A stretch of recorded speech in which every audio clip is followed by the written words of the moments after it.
So I got something super cool for you. Well, for our listeners today. Welcome back, everyone, to Real World English. I'm Mike, and with me is Sarah. Hey everyone, and I have a feeling I know what this super cool thing is. It's my story, isn't it? It is. You told me something pretty wild happened to you a few weeks ago, and I said you have to save it for the podcast. So today's topic is what we're calling the haircut disaster. Oh, it was a disaster, all right. A total catastrophe. I'm finally at the point where I can talk about it, you know? The trauma is fading. Okay, so, walk me through it from the beginning. What happened? All right, so picture this. My hair was getting super long, split ends everywhere, just looking messy. I really needed a trim, but my usual hairdresser, Maria, was booked solid for like a month. A month? Wow, so you couldn't wait? I was impatient. I had a friend's party coming up, and I just wanted to look, fresh. So I did what anyone would do. I went online and searched for best salons near me. Okay, and what did you find? This place popped up. It looked so trendy, very modern, with amazing photos online. The reviews were glowing, just glowing. They called the stylists hair artists. Hair artists. That's a bit of a red flag, isn't it? I thought it sounded sophisticated, so I booked an appointment for the next day. I walk in, and the place is like super cool. Loud music, everyone's dressed in black, very chic. So you sit down in the chair. What did you ask for? Something simple. I had a picture on my phone. I showed it to the stylist. It was a shoulder-length cut, with some soft, long layers. I said, very clearly, I just want a trim to get rid of the dead ends and a few layers to give it some shape. Please don't take off too much length.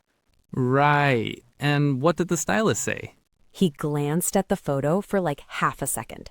Half a second. And he said, "Oh, yeah, I gotcha. I know exactly what to do to make this even better." He was so confident, so sure of himself.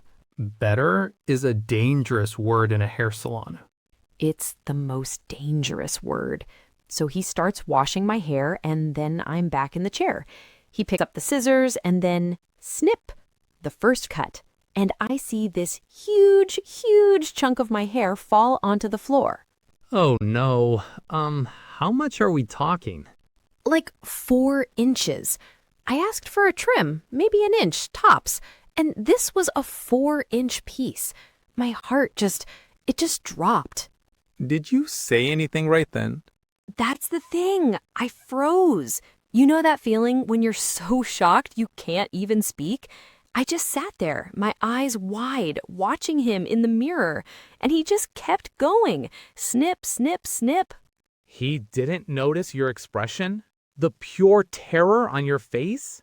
Not at all. He was in his artist zone. He started talking about creating texture and movement, using all these fancy words. Meanwhile, I'm seeing my hair get shorter and shorter and shorter. This is giving me anxiety just listening to it.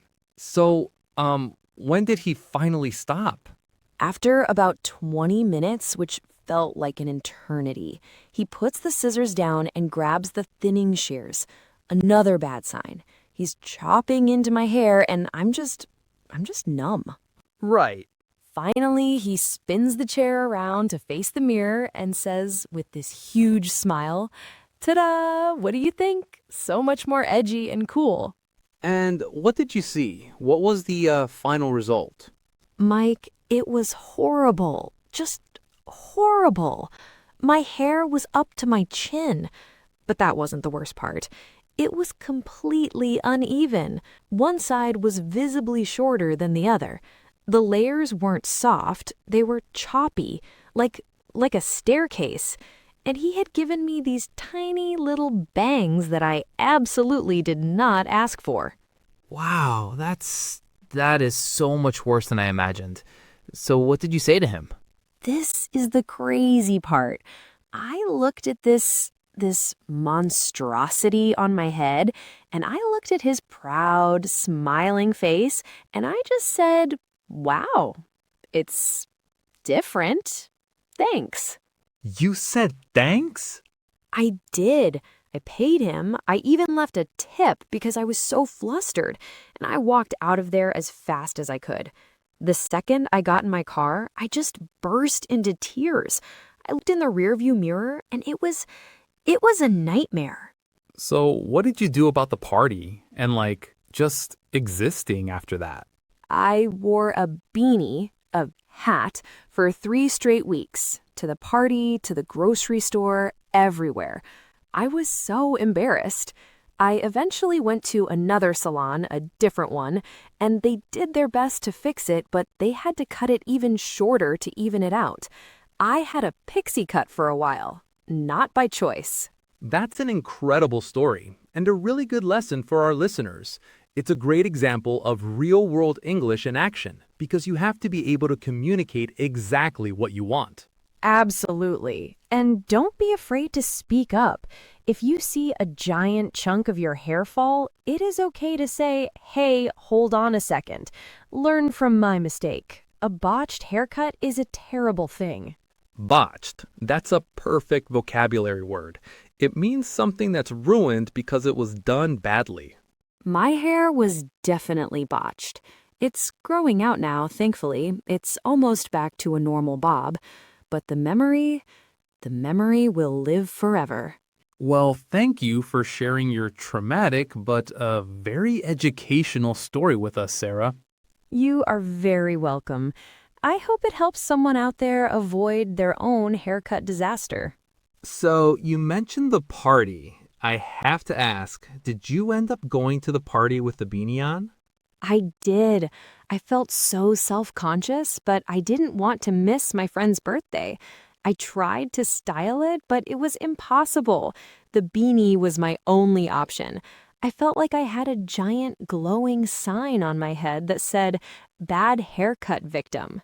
I can just imagine. So, what did your friends say? Did they notice the hat and ask what was up? Oh, of course, my closest friends at least. A few of them pulled me aside and were like, "Okay, what's really going on?" I eventually gave in and showed them in the bathroom. The gasps were audible. One of them, bless her heart, said it looked punk rock. Punk rock, and that's a nice way of putting it. A good example of being diplomatic. Exactly. It's that moment of trying to be kind, even when you're thinking, "Wow, that is truly a terrible haircut." I'm lucky I have good friends, but it does bring up a good point about why it's so hard to complain in those situations. Why do you think I just froze and said thanks? That's a great question. It's that social pressure, right? You don't want to make a scene. The person is standing right there. They've just done this service and they're so proud of it. It feels confrontational to say, "I hate it," even when you do. Totally confrontational, and you're trapped in the chair. It's such an awkward position to be in. So no, I never went back or called them. I did, however, leave a very detailed and very polite 1-star review online to warn others. Good for you, a public service. So you mentioned you went to another salon to get it fixed. What was that like? Walking in and saying, "Help me." Oh, it was humbling, truly. I walked into a salon my friend recommended, and the stylist, a woman named Brenda, was so kind. I sat down and just said, "I know this is a mess, but can you do anything?" She just looked at it from all angles, very seriously, and then said, "Oh, honey, we'll fix this." It was the most reassuring thing I could have heard. That sounds like a relief. Does she explain what the first stylist did wrong from a professional standpoint? She did. She said it looked like he used thinning shears incorrectly, which created those weird choppy layers instead of soft blended ones. She also said the asymmetry was dramatic, her exact words. Basically, he got creative without having the foundational skills to back it up. That's a great lesson for our listeners. Let's break down that vocabulary. Thinning shears, choppy layers, and asymmetry. These are important words to know when you're in that chair. For sure. So, thinning shears are scissors that have teeth like a comb. They're used to take out some of the bulk from thick hair. But if you use them the wrong way, you get my disaster. Instead of soft, blended layers, you get choppy ones, which are very blunt and uneven. And asymmetry is just a fancy word for it being uneven.